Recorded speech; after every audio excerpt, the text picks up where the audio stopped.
ओम शांति। राजयोग के द्वारा अष्ट शक्तियों की प्राप्तियाँ: सहन करने की शक्ति, समाने की शक्ति, परखने की शक्ति, निर्णय करने की शक्ति, सामना करने की शक्ति, सहयोग की शक्ति, विस्तार को संकीर्ण करने की शक्ति, समेटने की शक्ति। सहन करने की शक्ति: व्यवहार में जब भी कोई आत्मा दुर्व्यवहार निंदा करती है तो हमें और बात बढ़ाने अथवा बहस करने के बजाय शांति से सहन करना चाहिए।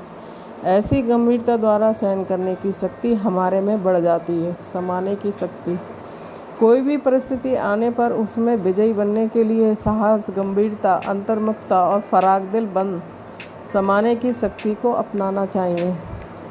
परखने की शक्ति: दुनियावी आकर्षणों व परिस्थितियों से बचने के लिए स्वयं को ज्ञानयुक्त, राजयुक्त, युक्तियुक्त और विवेक बुद्धि द्वारा परखने की शक्ति को अपनाना चाहिए। निर्णय करने की शक्ति: मन को एकाग्र कर कार्य करने में लाने से व्यक्ति किसी भी परिस्थिति में यथार्थ निर्णय ले सकता है।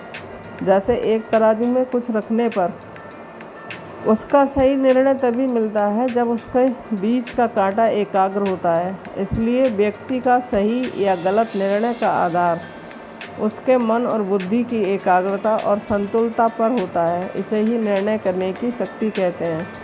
सामना करने की शक्ति: सामना करने की शक्ति को बढ़ाने व बनाए रखने के लिए स्वयं में आध्यात्मिक ज्ञान, निर्भयता और साहस के गुण धारण करने से अनेकों परिस्थितियां और समस्याओं को सामना करने की शक्ति मिलती है। सहयोग की शक्ति: दुनिया में हर कोई अपने स्वार्थ के लिए ही कर रहा है।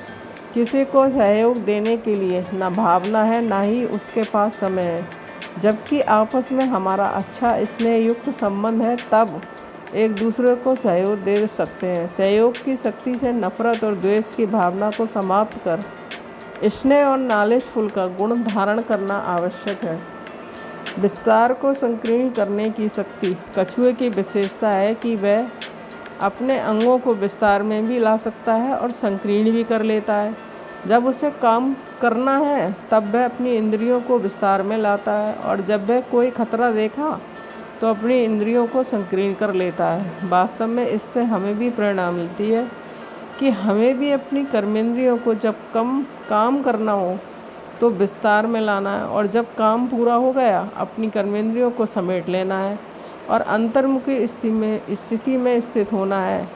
कोई खतरे का अभ्यास हो तो वहाँ न्यारे हो जाना ही समझदारी है। समेटने की शक्ति: बाबा कहते हैं कि अब अपने को मेहमान समझो। गेस्ट हाउस में रहते हो, इसलिए अब विस्तार में ना जाकर कार्य और बातों को समेटते हुए भी जाना है। समेटने की शक्ति के लिए व्यर्थ को समाप्त कर बुद्धि को ज्ञान, गुण, शुद्ध विचारों को सशक्त कर समर्थ बनाना है। ओम शांति।